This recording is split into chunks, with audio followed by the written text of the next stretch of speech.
Bonsoir Jules. Kalispera. J'espère. On a pas mal rigolé à voir cet épisode de sa Έχουμε γελάσει. question. La passion de la Grèce, ça vient d'où? Ça a démarré comment pour toi? C'est un mélange parce que je pense que tous les enfants ont des caractéristiques communes et tous les enfants, en tout cas en Occident, sont passionnés par la mythologie grecque. Et à vrai dire, moi, quand j'ai commencé à retravailler sur la mythologie pour 50 nuances de grec, à chaque fois que je faisais des petites erreurs, il suffisait de demander à mes filles ou à leurs amis, parce qu'ils s'y connaissaient en généalogie des dieux et des héros beaucoup mieux que n'importe qui. Finalement, ils collectionnaient les dieux et les déesses comme on collectionne les Pokémon.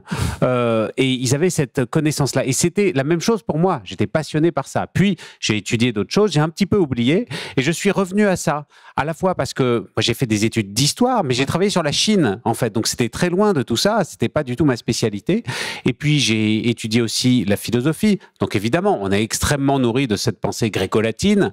Et puis finalement aussi j'avais ce goût-là du terroir grec parce que depuis mon enfance aussi je viens dans ce pays et j'ai des amis qui sont ici, et on passe du temps et en fait c'est peut-être ce déclic-là qui m'a fait ressentir une nouvelle fois que tout cet héritage de l'Antiquité n'était pas une vieillerie comme on poserait sur une cheminée, comme un vieux vase pour décorer un salon, mais que c'était extrêmement présent, à la fois bien sûr dans notre vocabulaire, on le sait, mais dans les rapports sociaux, dans les innovations politiques, dans ce qui se passait autour de nous.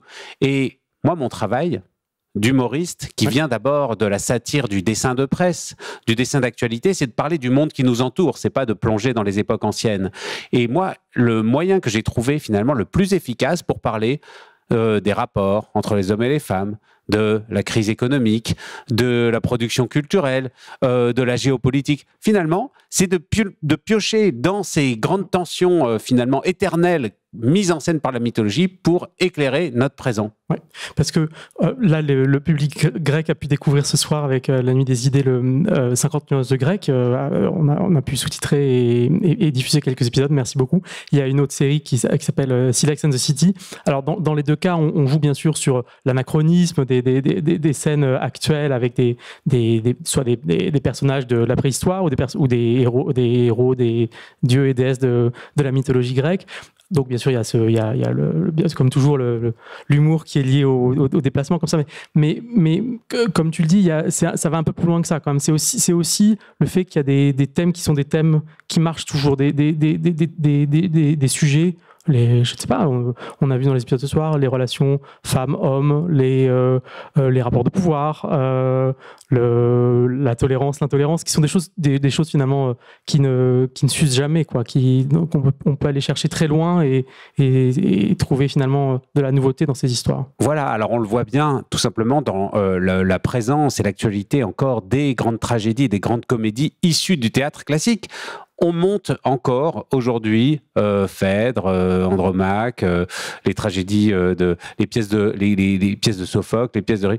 On les joue encore, pas seulement pour les touristes au théâtre d'Épidore l'été, mais sur les scènes du monde entier, traduit dans toutes les langues. Et effectivement, parce que ça parle d'un intemporel humain, d'un éternel humain, et puis en fin de compte, tous les gens qui, à New York ou à Buenos Aires, s'allongent sur le divan de leur psychanalyste, s'enfoncent dans cette mise en perspective de nos affects, qui est vu par la mythologie grecque, le complexe d'Oedipe, etc. Et puis aussi, tout simplement, on a parlé de MeToo et justement des rapports entre les hommes et les femmes. C'est quelque chose qui est extrêmement théorisé et mis à distance dans les grands récits anciens grecs. Mais évidemment, cette violence, cette brutalité, elle marche un peu dans tous les domaines. Là, on est en ce moment en France, et puis ça commence un petit peu ailleurs aussi. On a un nouveau hashtag, justement, de réseaux sociaux, hashtag #MeTooInceste. En fin de compte, c'est quasiment eux, les Grecs, qui ont inventé ce récit de l'inceste. Il est quand même extrêmement mis en scène en permanence, et ça nous permet de comprendre ça de manière assez fine. Ouais. Et j'essaye de... Oui, parce que finalement, c'est toujours le rôle salvateur. Ça aussi, c'est les Grecs, hein, Aristophane et puis la poétique d'Aristote, quoi. La mise à distance que permet à la fois et la tragédie et aussi la comédie. Et donc, est-ce qu'il y a est-ce qu'il y a un rôle quoi, de moraliste, de philosophe? Oui, moi je m'inscris, pour rester dans la tradition française, beaucoup plus, j'ai l'impression d'être beaucoup plus dans l'ombre et dans les pas d'un La Bruyère ou d'un La Fontaine, qui justement, en transposant un petit peu, avec cette dimension d'humour, d'observateur social, un petit peu mordant, des éternels humains, mais aussi pour dépeindre vraiment, à faire un tableau de leur société contemporaine, ça fonctionnait, eux ils fonctionnaient comme ça. Mais oui, c'est vrai qu'il y a eu aussi une dimension, je dirais, instructive, parce que moi je travaille dans le domaine de l'humour, dans la bande dessinée, donc c'est à la fois la culture populaire. Au début c'était plutôt pour les enfants, puis ça s'est élargi à un public d'adultes. Là ce sont plein de références qui sont vraiment destinées à des adultes qui s'intéressent au monde qui les entoure, à la politique, etc. Et donc c'est la première vocation de l'école de bande dessinée franco-belge. On a Astérix, Lucky Luke, Tintin, etc. C'était de raconter des choses, d'apprendre des choses, de s'instruire, mais évidemment, avant tout, de s'amuser. Et s'instruire en s'amusant, en fait, ça existait déjà dans la Grèce antique. Il y a même un concept, le spoudéogéloion, voilà, le rire sérieux. C'est quelque chose, finalement, comment transmettre des connaissances, comment transmettre des choses fondamentales, justement par cette chose qu'on a tous en commun et qui définit une partie de notre humanité, qui est le rire. Le rire qui est une verticalité face aux événements, une verticalité par rapport à sa propre conscience, son propre être au monde, par rapport à une horizontalité, je dirais, qui serait celle de consumériste, du troupeau. On est à la fois individu et ensemble dans le rire. Et cette chose-là qui nous anime, c'est comme un sang vif qui coule dans nos veines, elle est activée justement par ce genre de posture dans la création. Moi, c'est ce qui m'intéresse, c'est ce qui me fait du bien. C'est-à-dire, on parle du sang qui coule, probablement il y a une dimension aussi cathartique. Moi, je sais que très souvent, les gens qui sont aussi dans le domaine de l'humour, que ce soit des comédiens, que ce soit des écrivains ou des dessinateurs, c'est des gens qui, au départ, sont plutôt angoissés, anxieux, dépressifs, suicidaires. Et en fait, quand on fait une liste des gens que j'admire, très souvent, c'était des gens qui avaient une part d'ombre, des drames personnels, des choses comme ça qui trimballaient. Et ils ont réussi à le mettre à distance grâce à tout ça. Donc, c'est ce qu'on éprouve tous quand on travaille dans ce genre de domaine. Et probablement, pourquoi est-ce que ça marche aussi? Pourquoi est-ce que ça a du succès à la télévision ou en librairie? C'est parce qu'il y a plein de lecteurs qui se retrouvent dans cette posture-là. C'est-à-dire qu'ils sentent que ça leur fait du bien, ça les rend plus libres, et ça les rend plus humains. Et modestement, mais en même temps, c'est quelque chose qui éclaire un petit peu la vie, surtout en ce moment, dans ces moments où on est tellement ployé, on est tellement écrasé par toutes sortes de contraintes matérielles et morales. Donc c'est un recours parmi d'autres. Ouais. Alors, il y a un autre héros, et je crois que c'est le terme juste d'ailleurs dont je voudrais parler. Le public grec le connaît puisque c'est Lucky Luke, alors il est très connu ici. Un de tes albums a été traduit et publié en grec. Alors, le titre français, ça doit être Cowboy dans le coton ou quelque chose comme ça. Alors. Et en grec, c'était Pelades tis Physies. Et c'est paru l'an passé. Voilà, en fait, ça fait maintenant quelques années que je suis officiellement, non pas le dessinateur, mais le scénariste de Lucky Luke. J'ai pris la suite de Goscinny, qui était le grand scénariste qui a vraiment créé tout cet univers, ces personnages. Alors bien sûr, Lucky Luke et son cheval, les frères Dalton qui s'évadent de prison, Rantanplan, le chien idiot, voilà, tous ces personnages qu'on connaît bien à travers le monde. Et donc, moi, j'ai fait 3 albums de Lucky Luke qui sont tous traduits en grec, d'ailleurs, aux éditions Mammouth. Ouais. D'accord. Et donc, le premier s'appelait La Terre Promise, Lucky Luke et les Juifs. Le deuxième, Lucky Luke à Paris. Pour la première fois, il traversait l'Atlantique, il allait en Europe. Et le troisième, le dernier album en date, c'est Lucky Luke et les Noirs. Parce qu'en fait, la communauté juive, la communauté noire était absente de l'univers de Lucky Luke depuis plus de 70 ans. Il y avait eu des rencontres entre Lucky Luke et des communautés qui composent le melting pot, le patchwork américain. Il y avait Lucky Luke et les Irlandais, les Italiens, les Chinois, les Russes, les Britanniques. Mais quand même, les Juifs et les Noirs, c'est quelque chose pour l'histoire américaine. Ça compte, ça a vraiment inspiré, ça a créé des choses importantes. Et cette coïncidence finalement du fait que ce Lucky Luke, un cow-boy dans le coton, sorte cette année, au moment où justement le mouvement Black Lives Matter essaiment à travers le monde entier, où les élections américaines qui viennent de se dérouler ont été vraiment focalisées sur ces questions de suprématisme blanc, de cette opposition des communautés. Cette question-là, alors on a vu un petit épisode du dessin animé avec une espèce de Zeus qui était un genre de Donald Trump qui voulait construire un mur autour de sa mythologie. Bon, mais ces questions-là, elles sont finalement aussi abordées dans Lucky Luke, et c'est encore une fois le rire sérieux. Ouais. Depuis le début, d'ailleurs, ça a toujours été ça, Lucky Luke. Il y a toujours eu un... Bien sûr, c'est vraiment cet héritage-là. Et j'ai essayé de me mettre vraiment dans cette tradition, de ne pas faire du commentaire de l'actualité avec Lucky Luke, de continuer à être dans l'action, dans l'humour, pour les enfants, mais aussi pour les adultes. C'est bien qu'il y ait plusieurs niveaux de compréhension, plusieurs niveaux de lecture.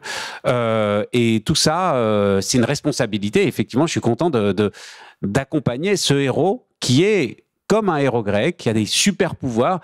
En fait, en fin de compte, on sait très bien aussi que d'ailleurs les super-héros de comics américains, Spider-Man, Hulk, etc., ce sont des avatars d'Héraclès et de ses contemporains. Oui, il y avait une belle expo au Louvre, je pense, une exposition sur exactement cette thématique-là.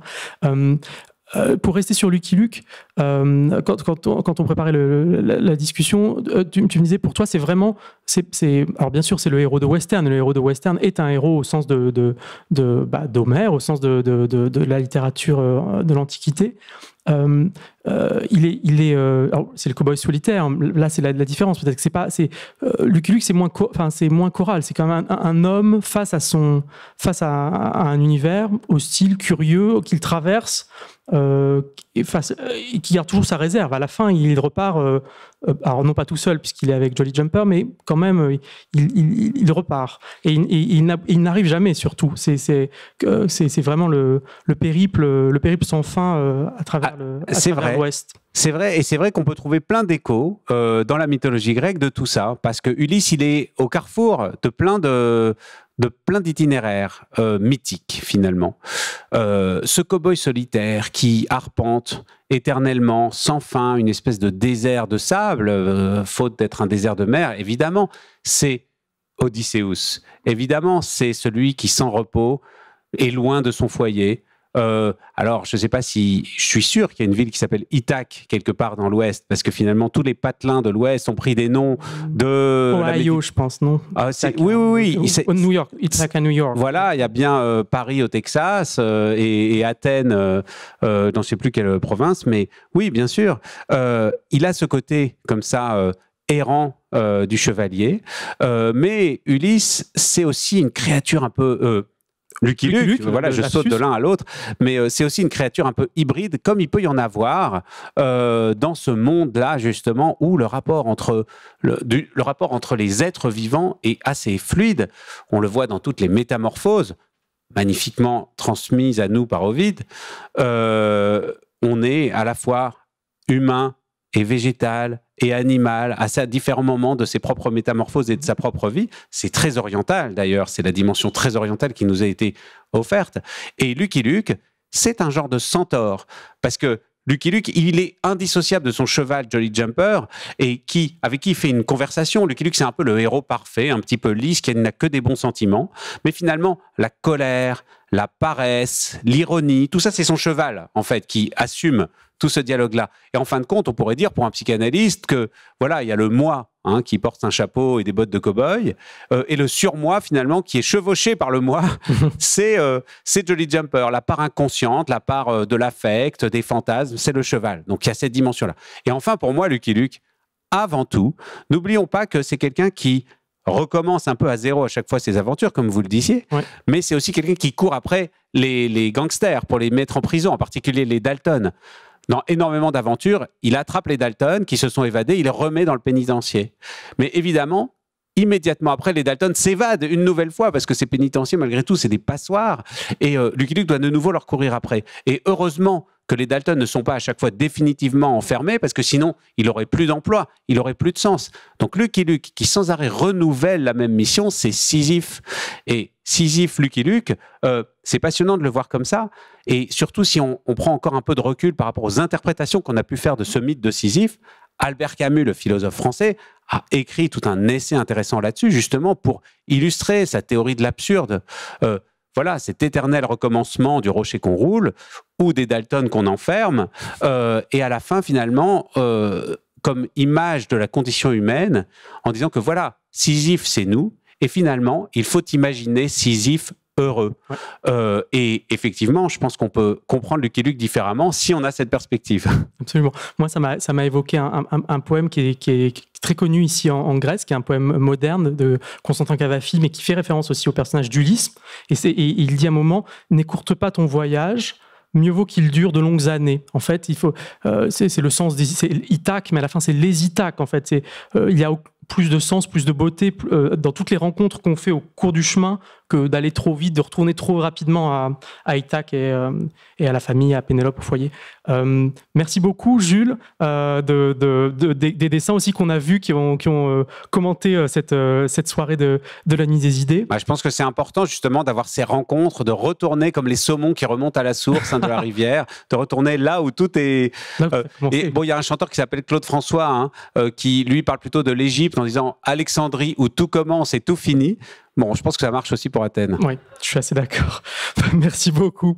Je vais maintenant conclure, je ne sais pas, en tout cas, proposer une fin à cette soirée, à cette discussion. Ce n'est pas la clôture de cette discussion, c'est juste pour cette Nuit des Idées. La nuit est tombée depuis un petit moment, maintenant quelques heures, sur l'Attique. Alors, dans cette nuit, qui est pas seulement une métaphore, mais la nuit qui nous entoure et la nuit de l'hiver. Il y a bien sûr des points de lumière. Il y a l'Acropole d'Athènes, il y a les lumières du port du Pirée, et puis il y a les lumières de nos maisons aux uns aux autres, de l'Institut français et des bâtiments de la ville d'Athènes, de la ville du Pirée, de toute l'Attique et du monde au-delà. Nous traversons une époque particulière, cela a été dit, cela a été discuté ce soir. La crise que nous traversons, crise sanitaire, accélère des changements, des évolutions, certaines angoissantes, d'autres qui nous amènent plus d'espoir ou qui ouvrent les horizons. Et pour notre planète, pour notre espèce, pour les rapports entre les femmes et les hommes. À cet égard, on a parlé tout à l'heure des rapports de genre et notamment du mouvement MeToo. Dans le mouvement MeToo en France, il y a eu récemment des échanges où on disait finalement ce qui est nouveau dans tout ce qui sort, dans tout ce qui vient sur la place publique, ce n'est pas tellement que les gens parlent, c'est que maintenant on les écoute. On prête attention à ce qui est dit. Avant, on n'écoutait pas. Je pense que c'est ça la vocation d'un espace comme la Nuit des Idées, justement, créer un lieu d'écoute. Pour qu'il y ait pensée, pour qu'il y ait dialogue, il faut parler, il faut se parler et il faut s'écouter. Nous espérons qu'en proposant, avec vraiment toute une gamme, toute une variété de thématiques et aussi d'interventions artistiques, philosophiques, littéraires, de BD, des dialogues, des conférences, nous avons pu alimenter non seulement votre réflexion, vos idées, que nous avons su créer des espaces d'écoute et que avec le public de cette nuit et avec la Grèce et les Grecs, nous allons pouvoir poursuivre ce débat public aux vertus duquel nous croyons. Je veux remercier très chaleureusement les intervenantes et les intervenants, et d'abord Jules qui est toujours avec moi, les équipes de l'Institut français de Grèce, de l'ambassade de France en Grèce. Je suis très heureux et fier de ce que nous avons pu faire ici, malgré les contraintes qui s'imposaient à nous pour que chacun reste en sécurité. Je veux remercier tous nos partenaires, Institut français de Paris, Institut français de Turquie, avec ce très beau dialogue en début de soirée entre jeunes des deux rives de la mer Égée, tous les intervenants et la chaîne Hertz qui était notre partenaire de communication. Une très belle nuit à toutes et tous.